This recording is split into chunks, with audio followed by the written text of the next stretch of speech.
پیامبر گرامی اسلام صلی الله علیه و سلم می‌فرماید من صام رمضان ثم اتبعه ست من شوال کان کصیام دهر.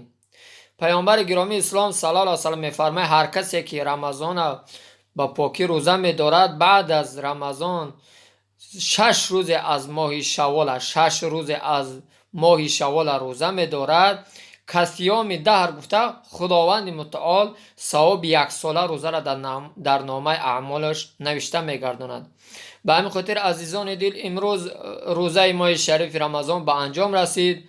از همگان خواهش میکنم که این 6 روزی از ماه شوال روزه بدارید تا که الله متعال در نامه اعمال من شما ثواب 1 ساله روزه نفلی را نوشته بگرداند. الله متعال همه ما و شما را عمل کردن به این سنت پیامبر خدا صلی الله علیه و سلم موفق و سربلند بگرداند.